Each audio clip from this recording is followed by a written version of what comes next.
Je suis venu ici à Berlin pour défendre les Français de l'étranger. Ce sont les Français d'Allemagne, les Français d'Europe centrale, les Français des Balkans. Et je me présente en tant que candidat à cette élection pour être le député de ces Français et donc m'occuper d'eux à tous les niveaux pour améliorer nos vies ici au cœur de l'Europe. Et j'ai vu une grande différence avec les autres candidats qui sont partis très vite sur des sujets nationaux qui n'ont rien à voir avec nos vies ici, nos préoccupations sur l'économie, sur l'éducation et sur notre avenir face à un niveau de risque inédit. Il y a la guerre en Ukraine qui est à nos portes, il y a l'après-pandémie qui est à gérer, il y a des risques au niveau de l'inflation, de la hausse des prix, des choses qui nous concernent concrètement, et j'ai entendu très peu de ça chez les autres candidats, et là-dessus je représente une ligne très différente. Alors, l'Union des Français de l'étranger à Berlin était partie prenante à cette initiative que nous avons tous saluée, donc organisée à la fois par RFI Berlin et aussi par la DGAP, qui est une grande association de politique étrangère allemande, un peu correspondant à l'IFRI. Donc c'était bien de laisser parler des Français. Mais moi aussi, ce qui m'a choqué, c'est que je m'attendais à entendre des Français dire voilà, nous sommes disponibles pour représenter les intérêts spécifiques des Français de l'étranger, de tous les pays d'Europe centrale et de la circonscription. Et au lieu de ça, on a entendu effectivement des gens qui venaient lire, je pourrais dire un autre terme, mais lire des espèces de programmes extravagants, les pirates, les gens qu'on sait pas ce que c'est, ça ne correspond pas aux pirates allemands d'ailleurs, et l'autre qui veut nous parler, on parlait pas du Burkini, mais franchement, on croit rêver là. Absolument, on est passé à côté de tous les grands sujets. On a eu des divagations sur le parti régionaliste breton, on a eu le député sortant qui parlait à un moment de Notre-Dame-des-Landes et du fait que c'était important de discuter avec les maires sur place, etc. Je pense qu'ici, il faut s'arrêter un instant et comprendre que ce rôle de député des Français de l'étranger, il est relativement nouveau. Ça fait 10 ans maintenant que ce poste existe. Et pour beaucoup, quand j'échange tous les jours avec les Français ici, pour beaucoup, ils ne savent pas vraiment à quoi ça sert et quel est le rôle exact. Et pourquoi ? Puisqu'il y a un manque d'incarnation et un manque aussi de transparence et de résultats. Et ça, c'est mon approche ici dans cette élection, c'est de pouvoir donner toute sa dimension à ce rôle qui est absolument unique. Et là où il a une valeur ajoutée, là où il a un élément différenciant par rapport aux autres membres de la représentation nationale, aux autres députés, c'est évidemment sur nous, sur nos vies ici, c'est-à-dire sur nous en tant que Français de l'étranger, sur nos problématiques, sur nos besoins. Et on a eu des périodes comme par exemple la pandémie, où on a eu des besoins très spécifiques qui ont été absolument pas pris en compte par les députés sortants des Français de l'étranger. Et ça, c'est quand même quelque chose de majeur, et je pense qu'on a ici l'opportunité de changer la donne, de donner une nouvelle dynamique et de sortir de cette spirale où on a une inaction d'un côté pour ce qui est des Français de l'étranger. Ça se voit aujourd'hui, on a un nouveau gouvernement qui a été nommé. Personne ne s'occupe des Français de l'étranger, donc ça, c'est caractéristique du manque d'intérêt qui est porté à notre cause. Et en même temps, on a à côté un parti comme cette nouvelle union populaire, écologiste et sociale, soi-disant du nom de NUPS, qui a parlé lors du débat avec sa représentante de choses très éloignées là aussi de nos préoccupations, ou en tout cas c'est une vision d'extrême gauche qui est idéologique, qui est radicale et qui calque un certain nombre de fantasmes sur nos réalités. Ça marche jamais, et ça va même jusqu'à menacer d'augmenter la fiscalité sur les Français de l'étranger, alors que là, moi, je représente une voie tout à fait différente. Je veux au contraire simplifier nos vies de manière générale, mais aussi baisser la fiscalité, mettre fin aux inégalités de traitement, et donc là, c'est ne plus avoir cette différence sur la CSG-CRDS à l'échelle des Français de l'étranger, et pour nous, pour notre circonscription. C'est également permettre une résidence d'attache, c'est-à-dire pouvoir permettre aux gens qui ont un bien immobilier en France de ne pas être taxés comme une résidence secondaire, mais d'avoir le même titre, ou que ce soit au même titre qu'une résidence principale, des choses qui auront un impact concret, important, et ça dans tous les domaines. Et là-dessus, il y avait très peu d'espace lors de ce débat pour évoquer ces sujets, et donc je me réjouis des opportunités qui viennent maintenant pour justement aborder cette thématique essentielle et revenir sur le sujet cœur, à savoir améliorer nos vies ici en tant que Français de l'étranger, en Europe centrale, en Allemagne, dans les Balkans.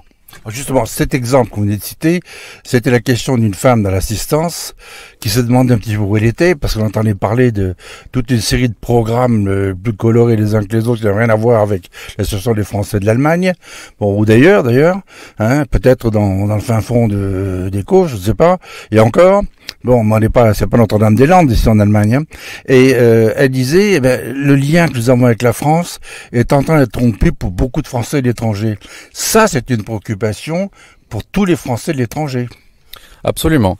Et c'est ici une préoccupation qui est aujourd'hui relayée au niveau du Sénat avec des initiatives concrètes, des propositions. Certaines d'entre elles ont été bloquées au niveau de l'Assemblée nationale. C'est par exemple la création d'un fonds d'urgence pour les situations de crise. Ici, je suis à Berlin. Autour de moi, je vois beaucoup de personnes avec des drapeaux ukrainiens. C'est évidemment un message de solidarité essentiel qu'il y a pour le peuple ukrainien. Ça a été aussi une crise dure pour la communauté française qui vivait dans le pays, qui est devenu du jour au lendemain un pays en guerre.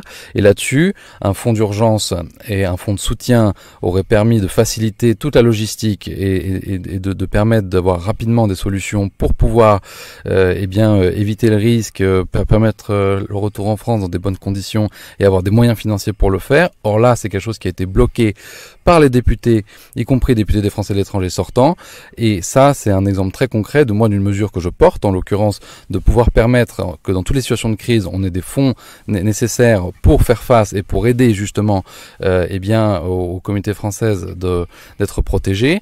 Et c'est mon idée générale pour cette élection, c'est mieux vous défendre, mieux vous représenter, et ça en vous écoutant, mais avec derrière toujours la volonté de trouver des solutions concrètes. Et là, j'ai été le seul sur cette ligne lors du débat de vendredi à Berlin. La personne qui a intervenu l'an dernier, si je me souviens bien, a posé la question suivante: est-ce que ça vaut la peine d'avoir des députés français de l'étranger? Parce que pendant la Covid en particulier, ce qu'on a vu, c'était rien. Et vous venez de mentionner une proposition maintenant, mais je pense, faites allusion à la proposition de loi que le sénateur des Français de l'étranger, Ronan Le Gleut, nous connaissons bien ici à Berlin, avait défendu et qui avait été soutenue par tous les sénateurs français. Cette proposition qui est intervenue avant même le déclenchement de la crise Covid supposait qu'il y ait un fonds d'urgence disponible à tout moment pour qu'en cas de besoin pour une catégorie de Français à l'étranger qui étaient des élus, etc., on puisse aider tout de suite. Alors que maintenant, c'est 6 mois avec des commissions ad hoc, des vérifications, on peut imaginer, et ça a été et pire, vous l'avez dit, les députés français de l'étranger se sont opposés à ce que cette proposition soit débattue par l'Assemblée nationale. Si vous étiez demain député à l'Assemblée nationale pour vous occuper des Français de l'étranger, ça serait votre priorité ? Ce serait mon combat et ma priorité sous différentes formes, et là c'est en effet un excellent exemple. Je crois qu'il y a beaucoup de choses à changer dans ce domaine. Lors de la crise Covid, on a vu que certains dispositifs d'aide ont été décidés, ça a été extrêmement long, extrêmement bureaucratique, et finalement il y a eu quasiment aucun résultat. Et ça, c'est exactement ce que je voudrais éviter. Et pour ça, il faut une volonté, il faut une envie. Il y a ici, au niveau du député sortant et de la majorité sortante, une très grande différence entre les actes et les paroles. Les paroles, évidemment, en période électorale sont rassurantes, mais dès qu'on a confronté la réalité des faits, on a vu que, en général, les intérêts des Français de l'étranger n'étaient pas défendus et que là-dessus, il faut absolument changer la donne. Et pour ça, c'est une question de volonté politique, c'est aussi une question de positionnement. Moi, je suis convaincu que j'aurai la liberté et l'indépendance pour pouvoir le faire, pour pouvoir me tourner uniquement vers les besoins des Français de l'étranger ici en Allemagne, en Europe centrale, dans les Balkans, et pas par des considérations de politique au sens étroit, ni non plus par le besoin d'être un député béni oui qui suit absolument toutes les mesures gouvernementales, y compris lorsqu'elles sont défavorables aux intérêts des Français de l'étranger. Donc là, pour moi, c'est une différence fondamentale de philosophie, et c'est exactement pour ça que je m'engage, c'est-à-dire pour pouvoir remettre au cœur des choses, notre rôle, notre statut, notre spécificité de Français à l'étranger, pouvoir les défendre jour après jour et le faire en lien avec tous les Français ici, mais qu'on ait enfin un espace politique pour être entendu, pour être représenté, pour être défendu, et là-dessus il y aura énormément à faire dès le premier jour. Vous êtes un Français de l'étranger, vous avez été expatrié pendant des années en Autriche, sans revenir en Allemagne. Est-ce que vous avez été surpris parfois par la qualité à la fois du travail et surtout de l'intégration de certains de nos compatriotes dans ces pays ? Ça, pour moi, c'est quelque chose aussi de fondamental. À savoir que très souvent en France, on a une vision caricaturée des Français de l'étranger, y compris lors des repas de famille, où on a tout de suite ces préjugés sur les contrats d'expatriés, la vie dorée, etc. Or, bien souvent, on a quelque chose de tout à fait différent, à savoir le mérite, à savoir le talent, à savoir le goût du risque, le sens du défi et derrière des résultats incroyables. Et ça, c'est quelque chose aussi que je veux vraiment porter. Et c'est-à-dire que cette campagne, je l'amène pas seule. Au contraire, j'ai une équipe derrière moi, une équipe de soutien et aussi on est en lien direct avec justement toutes sortes de personnalités, toutes sortes de profils dans des domaines différents. Ça peut être le domaine de la culture, le domaine de l'enseignement, le domaine de la restauration, le domaine économique, le domaine de l'entrepreneuriat. Eh bien, avec cette diversité de profils, lorsqu'on échange, qu'on prend le temps d'échanger et de comprendre le cheminement, on voit que c'est pas facile de vivre à l'étranger, mais que souvent c'est ce qui permet de faire avancer des projets incroyables avec une énergie nouvelle, avec des risques, avec des défis, puisque c'est un environnement différent, c'est une langue différente. Il faut être meilleur que les autres. Et là-dessus, j'ai trouvé un profil, un nombre de talents incroyables dans nos communautés françaises qu'il faut aussi mettre davantage en avant, et ce sera un de mes engagements en tant que député des Français de l'étranger. Ce sera de permettre justement à tous ici qui créent, qui innovent, qui font des choses positives, constructives, bien d'avoir une tribune, d'avoir des relais, d'être représentés et de pas justement avoir ce sentiment d'abandon, d'oubli qu'on retrouve parfois, qui est extrêmement dommage parce que ce sont beaucoup d'espoirs qui sont déçus alors qu'il y a un tel potentiel et tellement de réussite à mettre en avant que ça aussi, ça va nous occuper très largement dans les années qui viennent et ce sera au bénéfice de notre attractivité, de notre rayonnement, de notre influence ici en Allemagne, en Europe centrale, dans les Balkans. Et là, il y a aussi beaucoup à faire. Déception, c'est un mot qui est fort, mais il y en a un qui est encore plus fort, c'est trahison. C'est un peu le terme qui a été utilisé par beaucoup de Français de l'étranger quand ils ont vu qu'on leur interdisait de rentrer en France pour se faire vacciner. Alors que n'importe qui pourrait venir du monde entier à Roissy, mais pas les Français de l'étranger qui étaient hors Union européenne. Et il a fallu que cet arrêté scélérat de l'ancien ministre de la Santé soit combattu par l'Union des Français de l'étranger devant le Conseil d'État pour obtenir son abrogation. Il y a eu un silence assourdissant de la majorité sortante sur ces mesures qui ont été privatives de liberté, mais surtout qui ont heurté fondamentalement la vie et les intérêts des Français de l'étranger. À savoir que pouvoir rentrer en France, c'est pour tout Français un droit primordial. Personne ne peut le nier. Pourtant, on s'est trouvé dans la situation incroyable où il était plus facile pour des étrangers que pour des Français de rentrer chez eux à cause de ces règles administratives. Il y en a eu très nombreuses durant la crise Covid, mais de ces règles administratives qui ont été faites de manière complètement contraire à nos intérêts, avec notamment ces motifs impérieux, à savoir qu'il fallait des raisons très spécifiques pour entrer en France, et si elles n'étaient pas remplies, eh bien on était bloqué à l'étranger, et même dans toutes sortes de cas de figure importants, on ne pouvait pas rentrer en France. Ça, c'est quelque chose que j'ai très mal vécu en tant que Français de l'étranger, qui a été très mal vécu autour de moi, et où j'ai vu un désespoir, j'ai vu en effet un sentiment de trahison, en tout cas d'abandon très fort, très fort, et un sentiment d'impuissance parce que cet espace politique qu'on a quand on est député des Français de l'étranger, eh bien, il était vide. Il n'était pas occupé. Et il a fallu, en effet, le courage, l'énergie pour l'Union des Français de l'étranger, eh bien, de monter au créneau, de rassembler les énergies pour justement porter cette demande en constatant que c'était pas conforme à nos règles et à nos principes en France, eh bien, de pouvoir au niveau juridique, au niveau du Conseil d'État, faire un recours qui a fonctionné. Et là, ça a été une victoire étincelante, mais une victoire étincelante liée à justement cette proactivité de l'UFE, l'Union des Français de l'étranger, et qui est intervenue pas au niveau qu'on aurait attendu, à savoir qu'évidemment on aurait attendu en premier lieu une solution politique. L'espace politique, il était au niveau des Français à l'étranger, il n'a pas été occupé. Et ça, je pense là aussi, c'est quelque chose, on doit changer de philosophie, on doit changer d'approche, et on ne doit pas oublier non plus ce qui s'est fait justement ces derniers mois dans le cadre de cette élection. C'est le moment justement de prendre position là-dessus, de faire entendre sa voix, de pouvoir changer la donne, changer les choses, et de manière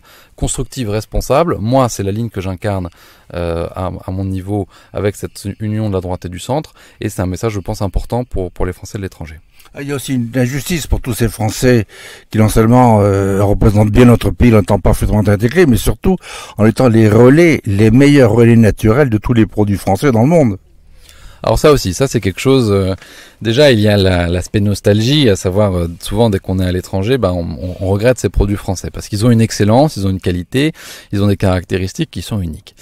Et là-dessus, ça fait partie justement du rôle important de rayonnement, c'est notre savoir-vivre, notre art de vivre, c'est un des éléments les plus séduisants pour dans nos pays d'accueil. Lorsqu'on parle de la France, souvent on évoque en premier lieu cet aspect art de vivre dans toutes ses dimensions, et elles sont nombreuses, et ça c'est quelque chose aussi, je trouve que parfois on le met pas assez en avant, ou en tout cas on laisse certains entrepreneurs, certains membres de notre communauté mettre en avant cela, donc avec des initiatives spécifiques, mais on n'a pas une approche globale ou une vraie défense de justement notre identité, notre culture, nos valeurs. Et ça c'est dans un contexte où justement il y a beaucoup de tentatives en France pour déconstruire ça, pour dire qu'il n'y a pas cette culture française, il n'y a pas cet art de vivre, ou que ce ne sont pas des éléments importants. Moi, au contraire, je crois l'inverse, je pense que c'est un élément essentiel de notre identité, et surtout que c'est un élément positif de rayonnement, ce qu'on appelle en anglais le soft power, et c'est quelque chose de finalement fondamental, parce que c'est une image de marque, c'est aussi des liens dans le tourisme, des liens dans la culture, des liens dans la gastronomie, ça aide nos entreprises, ça aide les Français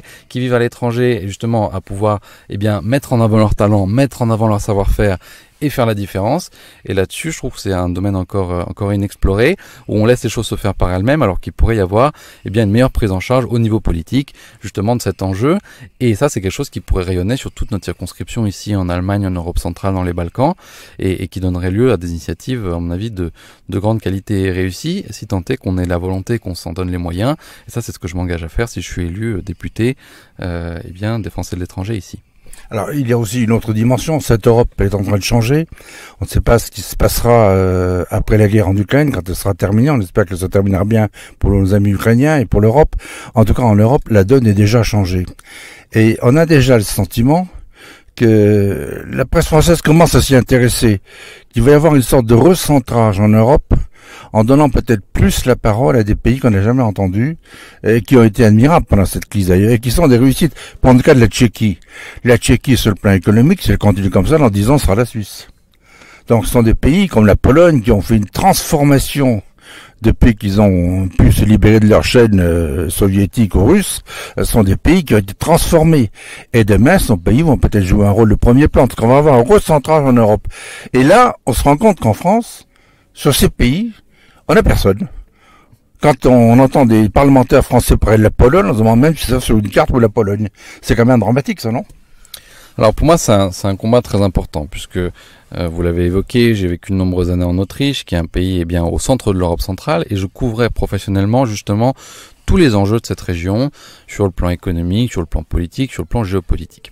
Et donc c'est une région que j'adore, que je connais très bien. J'ai voyagé dans tous les pays de nombreuses reprises, avec différents cadres, et toujours j'ai trouvé qu'on avait ici un potentiel inexploré, et surtout que la France ne prenait jamais cette zone comme une zone stratégique, une zone prioritaire, où il faut investir, où il faut créer des partenariats, et il faut d'abord s'entendre. Parce que la première étape, c'est de pouvoir dialoguer, et là-dessus on a observé ces dernières années qu'il y avait des incompréhensions et une vraie arrogance du côté du gouvernement français, une incapacité à justement avoir un dialogue constructif et permettre d'être engageant pour ses partenaires, c'est-à-dire de non seulement avoir évidemment des intérêts économiques, mais aussi une approche générale où on peut converger ensemble et on peut se rapprocher. Et ce rapprochement, pour moi, il est fondamental. Il y a d'autres pays qui, de ce point de vue, occupent l'espace qu'on laisse vide, et là aussi, il n'y a pas de volonté politique de changer la donne. Et là où justement ça peut se faire, ça peut changer, c'est au niveau du député des Français de l'étranger. Et si ici on a la possibilité justement d'avoir un changement d'approche, ça peut avoir de vraies conséquences, parce que ça, ce sont des choses qui sont essentielles pour notre avenir, à savoir que l'Europe, elle ne pourra pas se construire sur une division entre l'Est et l'Ouest, elle ne pourra pas se construire avec la France d'un côté, quelques pays, et en ignorant tous ces pays qui sont au cœur de l'Europe, qui sont en plein développement économique, qui font des efforts incroyables et qui ont de vrais potentiels, de vraies perspectives pour demain, mais il faut maintenant pouvoir se réconcilier et s'entendre et avancer de manière bien concertée. Et là-dessus, j'ai vu beaucoup de désinvestissements ces dernières années, j'ai vu aucune prise de parole politique là-dessus. Je pense qu'il faut changer la donne, il faut retrouver une vraie stratégie globale d'influence dans la zone qui donne toute sa place à notre présence et de manière constructive, et je suis convaincu que c'est une priorité à développer pour les mois et les années qui viennent, et que la France n'aura que à gagner à davantage justement s'impliquer de manière positive dans la région et à recréer ce lien de confiance qui existait initialement la France avait initialement une bonne image au niveau de sa langue, au niveau de son système politique, au niveau de ses valeurs et bien dans la région, mais la confiance s'est érodée ces dernières années. Il faut mettre fin à cette spirale et là-dessus, rien de tel en effet que d'avoir un député de combat qui prenne ce sujet à bras le corps, et c'est ici évidemment mon engagement et ma conviction profonde. Philippe Desclot, je vous remercie.